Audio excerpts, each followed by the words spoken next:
कानपुर में किसान बाबू सुसाइड का मामला दिन प्रतिदिन अब तूल पकड़ता जा रहा है, जहां किसान बाबू के परिजन पुलिस कमिश्नर अखिल कुमार से लेकर सभी पुलिस के आला अधिकारियों से न्याय की गुहार लगाई है। गुरुवार को पुलिस कमिश्नर कार्यालय पहुंचकर मृतक किसान बाबू के परिजनों ने फिर पुलिस कमिश्नर से मिलकर घटना के मुख्य आरोपी प्रियरंजन आंसू दिवाकर की बेल कैंसिल करार गिरफ्तारी करने की मांग करी है। उनका ये साफ कहना है कि जब तक प्रियरंजन आंसू दिवाकर गिरफ्तार होकर जेल नहीं चला जाता, तब तक उनकी जान को खतरा बना हुआ है। पुलिस कमिश्नर से मिलने के बाद मृतक किसान बाबू की बेटियों ने कहा कि उनकी मां को विधवा करने वाला और उनको अनाथ करने वाले आंसू दिवाकर ही हैं। बेटियों का ये भी आरोप है कि उनकी सुरक्षा में नगर तैनात है, फिर भी जब तक गिरफ्तारी नहीं होगी उनका पूरा परिवार शांत नहीं बैठेगा। वहीं किसान बाबू के परिजनों के पुलिस कमिश्नर कार्यालय पहुंचने से थोड़ी देर पहले किसान बाबू आत्महत्या प्रकरण में मुख्य आरोपी प्रियरंजन दिवाकर पुलिस कमिश्नर से मिलने पहुंचा था। आरोपी आंसूरंजन दिवाकर का आरोप है कि बिना किसी साक्ष्य और जांच के पुलिस ने मुकदमा लिखा है।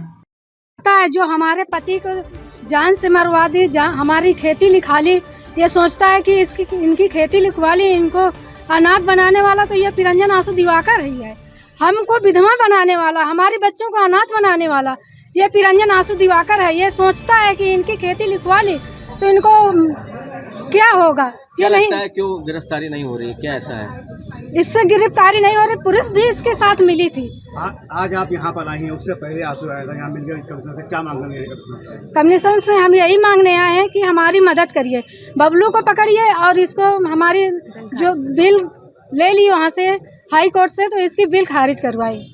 हम यही चाहते हैं और हमारी ज़मीन हमें वापस चाहिए, नहीं तो हम इसको सज़ा दिला के रहेंगे। ये सोचता है कि बेटियों ने कुछ नहीं कर पाएंगे, हम सब कुछ करवा देंगे। आप कमिश्नर से मिलने आए, किस लिए मिलने आए? माननीय उच्च न्यायालय के आदेश के अंतर्गत जो अग्रिम जमानत का आदेश है उससे अवलोकन कराने के लिए मैं कमिश्नर को आया था। और जो एक फर्जी मुकदमा लगाया गया है, और मुझे लगता है जो फर्जी मुकदमा लगाया गया है ये मेरे निर्देश होने का सबसे बड़ा प्रमाण है कि किस प्रकार से कैसे भी करके अग्रिम जमानत अंदर रहे। इसमें अखिलेश यादव का हाथ है, राजाराम पाल का हाथ है, नरेंद्र यादव का हाथ है। और देखिए, मैंने आपसे पहले कहा था ना कि राजाराम पाल की टिकट होगी, टिकट हो गई राजाराम पाल की। और राजाराम पाल कौन है? जिन्होंने बाबू सिंह की हक वाली जमीन को अपने चेले के नाम कराया, उस चेले से फिर नरेंद्र यादव की पत्नी के नाम पे कराया। कागज आप लोग देखना चाहेंगे? दिखाऊं आपको? बिल्कुल। आप बाबू सिंह की आत्महत्या में आपको आरोपी बनाया जाता है, आप फरार रहते हैं, तो उसके बाद आप एंटी सेक्रेटरी बेल लेकर के। मैं फरार नहीं रहता हूँ, मैं माननीय उच्च न्यायालय की शरण में था और माननीय उच्च न्यायालय ने मेरे ऊपर लगाए गए NBW और इनाम 1 लाख का और कुड़ की सभी आदेशों को वापस लिया, उनके द्वारा लिया गया। और प्रकरण में कहीं ना कहीं माननीय उच्च न्यायालय ने देखा कि अग्रिम जमानत दी जाए, फ्रेम किए जा रहे हैं। आप देखा राजाराम कार्रवाई की जा रही है, बहुत ज्यादा हो रहा है कि आप सरकार में होते हुए भी, लेकिन आपको क्यों टारगेट करा जा रहा है? पुलिस देख रही है किस तरह की? देखिए, ये लड़ाई बाबू सिंह जी के परिवार से नहीं है, वो बच्चियां वो बहकावे में। ये लड़ाई है अखिलेश यादव जी से, नरेंद्र यादव जी से और राजाराम पाल जी से। ये उनके एग्जिस्टेंस की लड़ाई है। सच्चाई ये बाहर निकलेगी जब किसी को मालूम पड़ेगा कि बाबू सिंह की जमीन को किसने हड़पा, तो कोई अकबरपुर उनको वोट देगा क्या? पीडीए का नारा लिए घूमते हैं, अखिलेश यादव बार बार चिल्लाते घूमते हैं पीडीए पिछड़ा दलित को कौन शोषण कर रहा है? अखिलेश यादव कर रहे हैं ना। 2012 में जमीन बाबू सिंह की किसने छीनी? अखिलेश यादव ने छीनी ना। अखिलेश यादव नहीं चाहते हैं कि तो बाबू सिंह की लड़कियां आपको टारगेट कर रही हैं, आप ही को क्यों आरोपी मान रही हैं?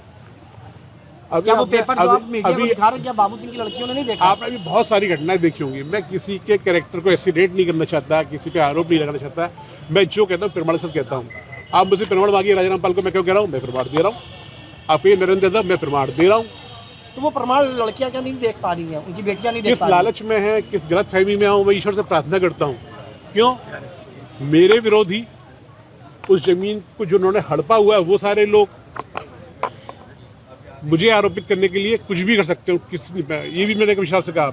तो क्या आश्वासन मिला यहाँ से? न्याय करेंगे, न्यायपक्ष सरकार है, न्याय मिलेगा।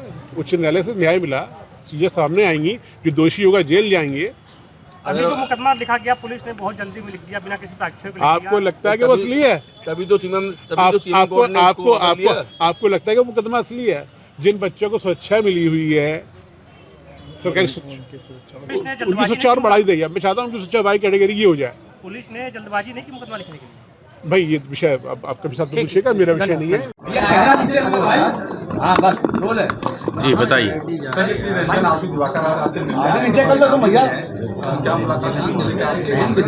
सर आज आसिम दिवाकर मिलने आए थे, क्या पूछ?